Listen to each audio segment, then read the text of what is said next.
কলিকতাৰ আৰজিকৰ মেডিকেল কলেজত সংঘটিত দেশকোপোৱা নৃশংস জঘন্যতম তথা পাশবিক ধৰ্ষণ আৰু হত্যাকাণ্ডৰ বিৰুদ্ধে গোৱালপাৰাৰ ৰংচাইত সহস্ৰাধিক মহিলা আৰু পুৰুষে খাতে খাতে মমবাতি আৰু প্লেকাৰ্ড লৈ এনেদৰে তীব্ৰ প্ৰতিবাদ সাব্যস্ত কৰে।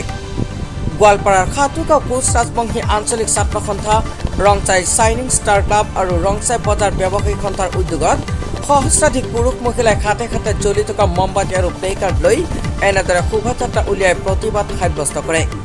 এই প্ৰতিবাদী কাৰ্যসূচীত গোৱালপাৰা জিলা কোচ ৰাজবংশী ছাত্ৰ সন্থাৰ সহকাৰী সম্পাদক পাৰ্থজ্যোতি বৰ্মন, খাতুগাঁও আঞ্চলিক কোচ ৰাজবংশী ছাত্ৰ সন্থাৰ সভাপতি নৱকুমাৰ বৰ্মন, সাধাৰণ সম্পাদক প্ৰীতম বৰ্মন, ৰংচাই চাইনিং ষ্টাৰ ক্লাবৰ সভাপতি সম্পাদক ক্ৰমে নিতাই ৰাভা আৰু মঞ্জুৰুল ইছলাম চৰকাৰ, ৰংচাই বজাৰ ব্যৱসায়িক সন্থাৰ সভাপতি ৰামানন্দ প্ৰসাদকে ধৰি ভালেমান বিশিষ্ট লোকেও এই প্ৰতিবাদী কাৰ্যসূচীত অংশগ্ৰহণ কৰে। এনেদৰে বিভিন্ন শ্লোগানেৰে উত্তাল কৰি তোলে প্ৰতিবাদকাৰীসকলে। প্ৰতিবাদীসকলে এনে দেশ কঁপাই যোৱা জঘন্যতম তথা পাশবিক ঘটনাৰ নৰম বিশ্বাসৰ দলটোত কঠোৰৰ পৰা কঠোৰতম শাস্তি বিহিবলৈ দাবী জনায়।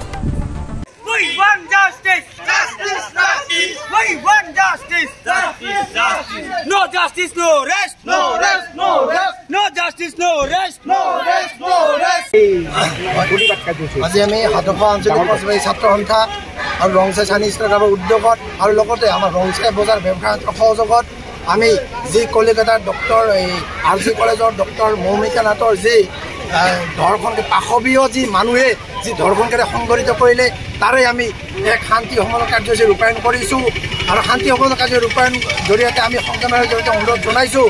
আজি ভাৰত চৰকাৰে বিভিন্ন ধৰণৰ আইন আমাৰ মাজত জাপি দিছে, যিবোৰ আমাৰ নৰ্থ ইষ্টৰ কাৰণে বহুত বেয়া। সেইটো আমাৰ অসমৰ ৰাইজে ইতিমধ্যে জল পটপটকৈ আন্দোলন কৰিছে।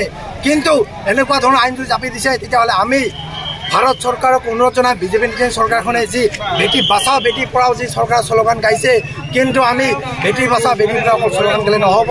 বেটীক যদি বচাব লাগে, তেতিয়াহ'লে যি ধৰ্ষণ যি আমাৰ ভাৰতত যি ধৰ্ষণকাৰী যি এক সংস্কৃতি আহিছে, সেই ধৰ্ষণকাৰী নিৰ্মূল কৰাৰ কাৰণে আমাৰ ছোৱালীসকলক যদি সুৰক্ষা দিব লাগে, সঁচাকৈ যদি বেটী বচাও বেটী পঢ়াও শ্লোগান গাই যদি ছোৱালীজনক সুৰক্ষা দিব লাগে, তেতিয়াহ'লে ভাৰত চৰকাৰে এখন আইন প্ৰণয়ন কৰক। সেই আইনখন যাতে ছোৱালীসকলৰ কাৰণে সুৰক্ষা প্ৰদান কৰে আৰু এনেকুৱা ধৰণৰ আইন প্ৰণয়ন কৰক, যদি যোন ধৰ্ষণকাৰীয়ে আমাৰ ছোৱালীসকলক ধৰ্ষণৰ দৰে এক জঘন্য মানৱীয় অঘৃণনীয় কাণ্ড সংঘটিত কৰিব, তেখেতসকলক পুনৰ আদালতত কেছ ৰুজু কৰিব নালাগে, ডাইৰেক্ট ফাঁচীৰ ঘোষণা কৰক ভাৰত চৰকাৰে।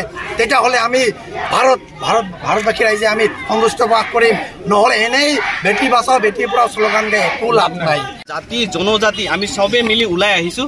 আজি আমি দেখা পাইছোঁ নাৰী সুৰক্ষিত নহয়। যিটো দেশত নাৰী সুৰক্ষিত নাথাকে সেইটো দেশত মানে বহুত লাজজনক কথা। আমি এই চৰকাৰক ধিক্কাৰ দিছোঁ। চৰকাৰৰ যিমান আঁচনি বা যিমান হেৰি হৈ আছে খালি নামতহে, কঠিন কোনো আইন খালি নামতহে থাকে, কোনো শাস্তি নাপায়। আজি আপুনি চাওক কিমান এনেকুৱা আপোনাৰ ধৰ্ষণ কাণ্ড কিমান হৈ আছে, কিমান কেছ ৰেজিষ্টাৰে হোৱা নাই। আজি কিমান মানে যিবিলাক অলপ প্ৰফাইল ডাঙৰ সেইবিলাকে এগষ্টত কেছ দিবই নোৱাৰে, ভয় খায় বা হয়। তো এইবোৰ বস্তু হ'ব নালাগে। নাৰী পঢ়াও নাৰী বচাও যিটো শ্লোগান দি আছে, এইটো একদম মিছা কথা। এইটো যিটো মমতা বেনাৰ্জীয়ে কৰিছে যে কন্যাশ্ৰী, লক্ষী ভাণ্ডাৰ যিবিলাক নাৰীৰ কাৰণে কৰিছে, যদি আমাৰ কন্যাই নাথাকে, নাৰী নাথাকে, 85,000 দি 10,000 কৰি মাহত দিতো লাভ নাই না। আগত চিকিউৰিটি বঢ়াওক নাৰীৰ কাৰণে। মই পশ্চিমবংগ চৰকাৰক কৈছোঁ, মমতা বেনাৰ্জীয়ে যিটো কৈছে যে যি হৈছেতো হৈছে 10 লাখ টকা, তাৰ এটা ছোৱালীৰ মূল্য কি 10 লাখ টকা নেকি? এইটো মমতা বেনাৰ্জীৰ লগে লগে প্লাছ আৰু সৌৰভ গাংগুলী এইটো সহমত জনাইছে, যাক প্ৰিন্স অফ কলকাতা বুলি কোৱা হয়। তেখেতসকলৰ পৰা এনেকুৱা মন্তব্য আমি ভবা নাই, আমি আশা কৰা নাই। সেইকাৰণে আমি CBI কৈছোঁ, CBI তদন্ত কৰি আছে, কিন্তু সেইটোও ফল্ছ হৈ আছে। পুলিচে প্ৰটেকশ্যন দি আছে ৰেপিষ্টক, নাৰী জাতিক প্ৰটেকশ্যন দিয়া নাই। কিয় এনেকুৱা হৈ আছে? আমাৰ ইণ্ডিয়ান গভৰ্ণমেণ্ট কি এইটো নাচায় নেকি? TMC চৰকাৰ থাকিলে কি বিজেপি চৰকাৰ তাতে হস্তক্ষেপ কৰিব নোৱাৰে নেকি? এইটো আমাৰ লাগে। কন্যাশ্ৰী, লক্ষী ভাণ্ডাৰ আমি নুখোজোঁ, আমাক নাৰী সুৰক্ষা লাগে, এইটোৱে আমাৰ দাবী। কলকাতা মেডিকেল কলেজত যিটো ঘটনা হৈছিল, মৌমিতা দেৱনাথক যেনেকৈ 18-20 জনী দুৰ্বৃত্তই ধৰ্ষণ কৰি হত্যা কৰিছিল, আমি কঠোৰ শাস্তি খোজোঁ, যাতে এনেকুৱা পৰিস্থিতি আৰু কোনো ঠাইয়ে নহয়। আমাক নাৰী জাতিক সুৰক্ষা লাগে, আমাৰ এইটোৱে দাবী।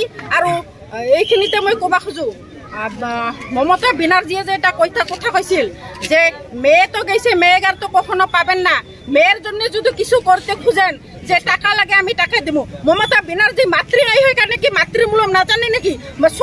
মাতৃ যে কিমান কষ্ট পাই আছে, মমতা বেনার্জি কিয় এনেকা কৈছে? মই মমতা বেনার্জি মই উচ্চ শ্ৰেণীত ধিক্কাৰ দিছো।